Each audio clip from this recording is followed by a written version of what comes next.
¿Qué tal? Te doy la bienvenida una vez más a esto que es Liderazgo y Negocios, donde tenemos esta sección para platicar sobre libros. Quédate conmigo y vamos a platicar un poco más sobre Los líderes comen al final de Simon Sinek.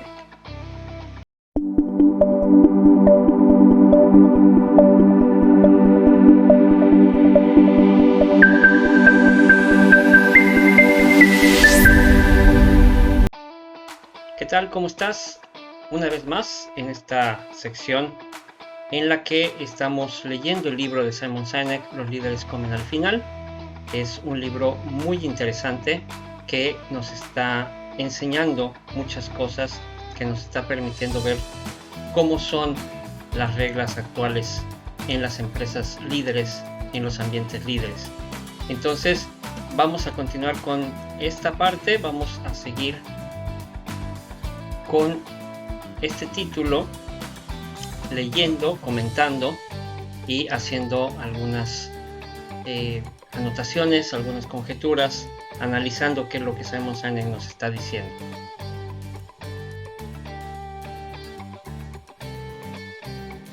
La gran C. Hacía un día cálido y soleado. Era un día de los que podían esperarse para esa época del año. Soplaba una brisa apacible que alivianaba la intensidad del sol. Era un día perfecto en todos los sentidos. De repente, con el rabillo del ojo, la tranquilidad se hizo trizas. Quizá fue el susurro de la hierba o quizá la sensación de haber visto algo. No podía estar seguro, pero francamente daba igual. Lo único que importaba era que quizá allí había habido algo peligroso, algo letal. La mera ansiedad fue motivo suficiente para que la gacela dejara de pastar y levantase de inmediato la cabeza para intentar vislumbrar lo que esperaba que no fuese un león.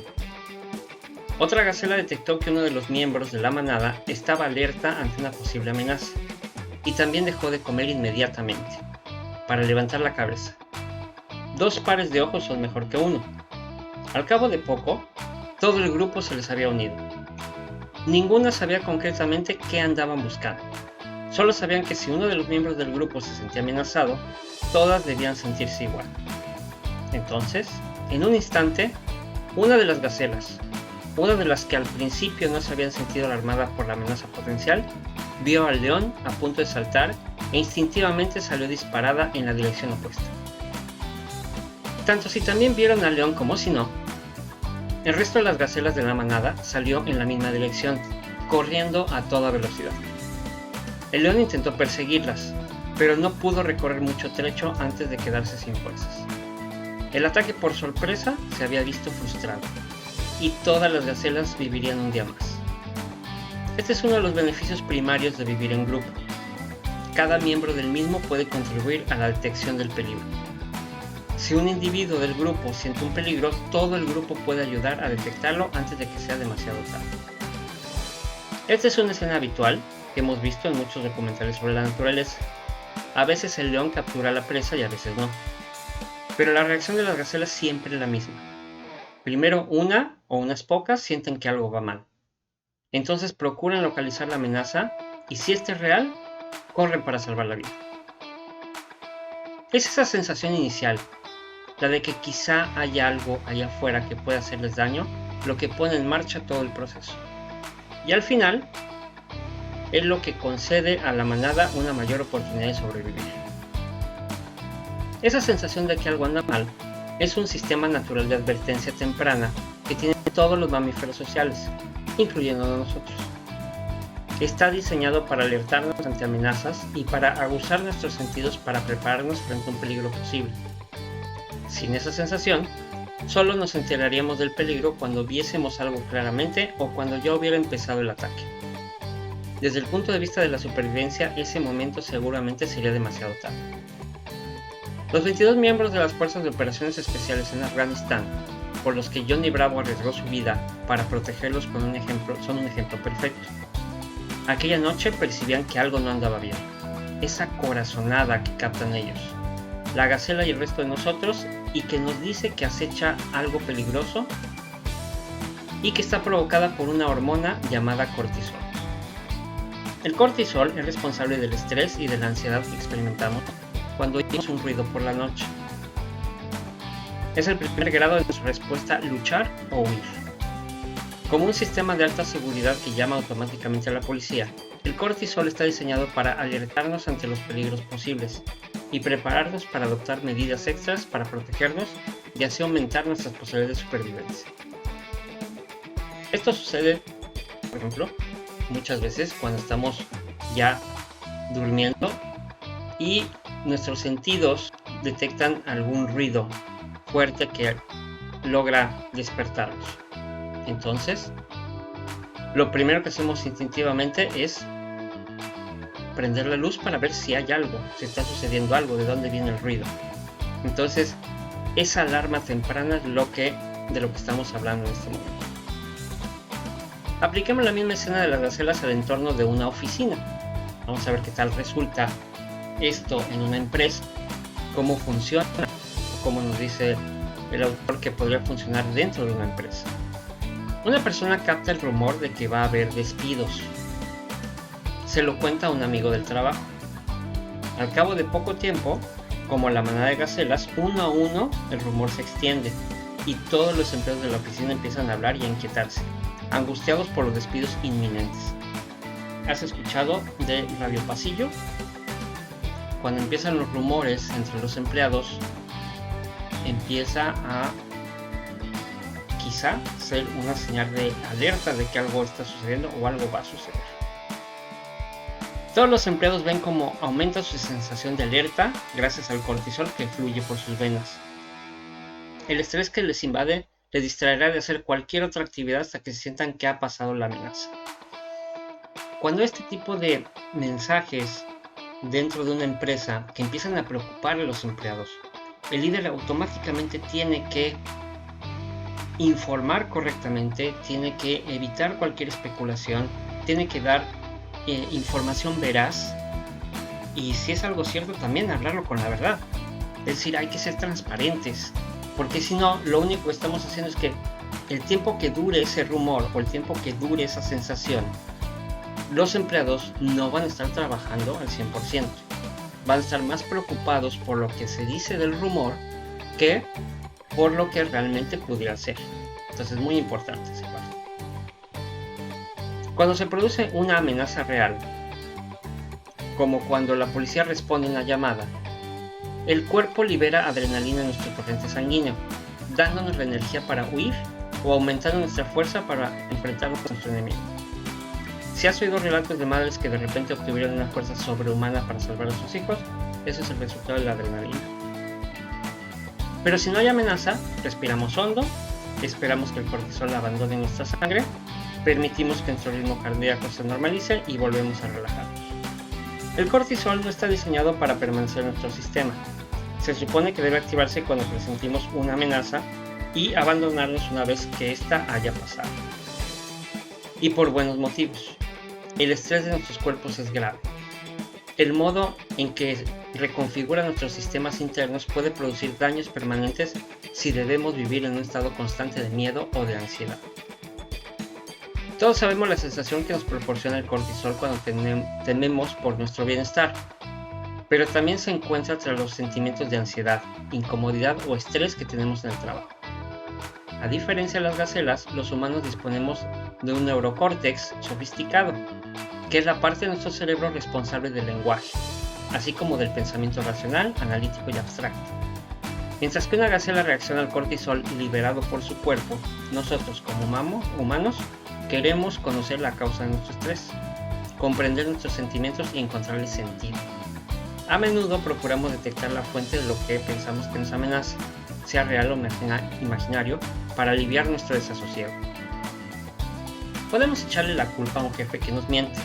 Podemos culpar a un colega que, según nos parece, nos apuñalaría por la espalda para subir de categoría. Podemos culparnos a nosotros mismos por haber intervenido a destiempo en una reunión. Repasamos toda una serie de cosas que hicimos o que no hicimos para intentar comprender por qué sentimos ansiedad. La paranoia, que induce el cortisol, solo hace su trabajo. Intenta introducirnos a encontrar la amenaza y prepararnos para afrontarla, luchar, huir o esconderse. Tanto si el peligro es real como si es imaginario, el estrés que sentimos es real. A diferencia de nuestras mentes racionales, nuestros cuerpos no intentan evaluar cuál es el peligro. Simplemente reaccionamos a las hormonas que circulan por nuestro torrente sanguíneo para prepararnos para lo que quizá nos acecha. A nuestro cerebro paleolítico no le importa comprender la amenaza. Lo único que pretende es aumentar nuestras posibilidades de supervivencia. Lo que es más, nuestros cuerpos no entienden que trabajamos en una oficina y no en una sabana expuesta. Nuestro sistema natural de detección temprana no entiende que el peligro al que nos enfrentamos no amenaza precisamente nuestra vida. Esta es la razón de que, en un esfuerzo para ayudarnos a proteger nuestros intereses, ese sistema nos induce a reaccionar como si así fuera. Imagínense qué importante. Y cómo funciona nuestro organismo y cómo nos va preparando para las situaciones que a través de la evolución han ido cambiando en nuestro entorno, pero siguen siendo reacciones de la misma forma.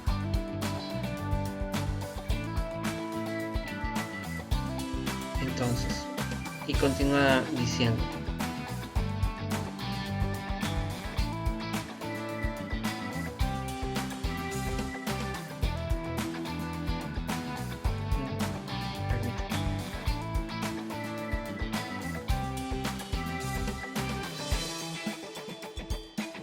un amigo mío que trabaja en la Universidad de Columbia acudió a una oficina para realizar cierto papel administrativo.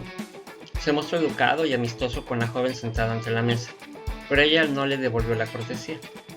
Aunque no le dijo nada ofensivo ni equivocado, mi amigo percibió que a ella no le interesaba en lo más mínimo él ni sus necesidades. Respondía a sus preguntas con monosílabos y no le ofreció ninguna ayuda o guía extras aparte de lo que era estrictamente necesario, incluso cuando él se lo pidió. Cuando habló con la siguiente persona, una vez más tuvo la sensación de que le había molestado o incordado por el mero hecho de pedirle que hiciera su trabajo, aunque en su calidad de empleados de la misma organización les interesaba ayudarle. Los del personal de oficina se mostraban ambivalentes o incluso reacios a cooperar. En una oficina como aquella que visitó mi amigo, la gente prefiere guardar silencio, hablar solo cuando sea necesario, hacer su trabajo y luego volver a casa una vez concluye la jornada. No da la sensación de que nadie se arriesgaría o haría ningún esfuerzo extra para ofrecer protección a otros. Y debido a esto, aunque no haya ninguna amenaza de despidos y el estrés laboral sea bajo, existe una ansiedad permanente de grado bajo. Como animales sociales sentimos estrés cuando sentimos que nos dejan solos. Esa incomodidad subliminal, esa sensación de que tenemos que cuidar de nosotros mismos y que no hay nadie más que nos ayude. La sensación que nos invade y nos dice que la mayoría de las personas con las que trabajamos solo se preocupan de ellas mismas. Resulta bastante amedrentadora para nuestro cerebro primitivo.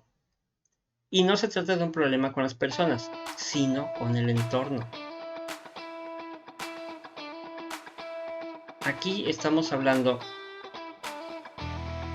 precisamente, creo que todos hemos tenido esa sensación de llegar a un lugar y gran parte de las quejas es en el servicio público, pero también existen muchos en el sector privado.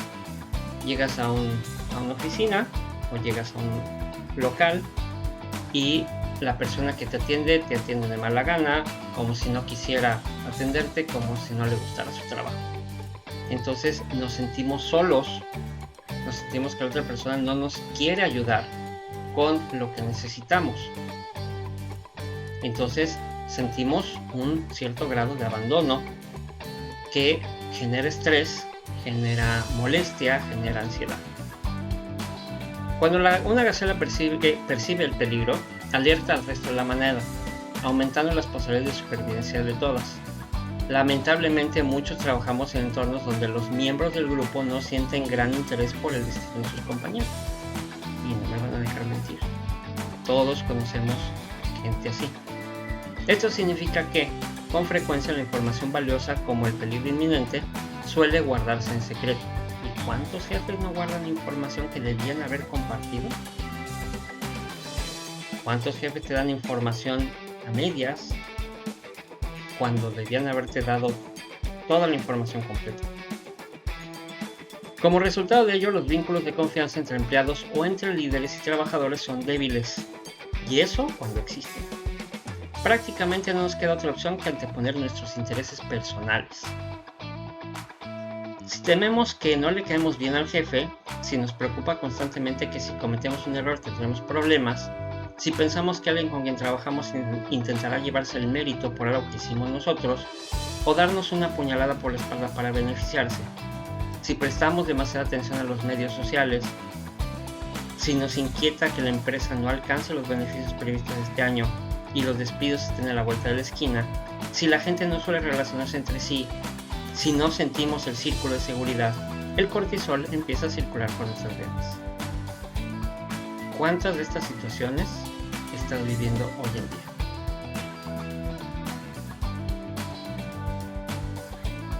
¿Cuántas de estas situaciones te están afectando a tu vida laboral? Y afectando tu vida laboral, afecta tu vida personal. Este es un problema grave, pues el cortisol inhibe la liberación de oxitocina, la hormona responsable de la empatía. Esto significa que cuando solo existe un círculo de seguridad débil y la gente debe invertir tiempo y energía para protegerse frente a las políticas y otros peligros dentro de la compañía, esto les vuelve más egocéntricos y más indiferentes hacia los demás o hacia la organización. Y es lo que sucede en muchas empresas. La gente está jalando agua para su molino, se está cuidando las espaldas, está tratando de quedar bien con el jefe o hacer lo que el jefe dice porque se cree que trabajamos para el jefe y el jefe trabaja para su jefe. Entonces, constantemente estamos en un estrés que no nos permite tener una completa libertad y una completa creatividad. Y esto, obviamente, al estar presionados porque el tipo de empresa o el tipo de jefe puede llegar a molestarse, llamarnos la atención, regañarnos o incluso despedirnos, todo eso va generando cortisol. Y entonces esto inhibe la liberación de oxitocina y dejamos de cooperar con los demás, dejamos de ser empáticos, dejamos de ayudar, dejamos a un lado el liderazgo y buscamos nuestro propio beneficio. Y así podemos encontrar a una serie de personas dentro de nuestro entorno laboral que hacen exactamente lo mismo. Entonces, muy importante esta parte. Muy interesante lo que estamos viendo el día de hoy. Se ha cumplido el tiempo que tengo programado para comentar sobre este libro, pero vamos a continuar muy probablemente la próxima semana sobre este interesantísimo libro, Los líderes comen al final, de Simon Sinek. Y te invito a que me sigas en las redes, a que sigas esta serie de análisis sobre libros que estoy haciendo y comentes en las redes, platiquemos un rato sobre este tema. Gracias por escucharme nuevamente. Mi nombre es Ángel Escandón, esto es Liderazgo y Negocios, analizando el libro Los líderes comen al final, de Simon Sinek.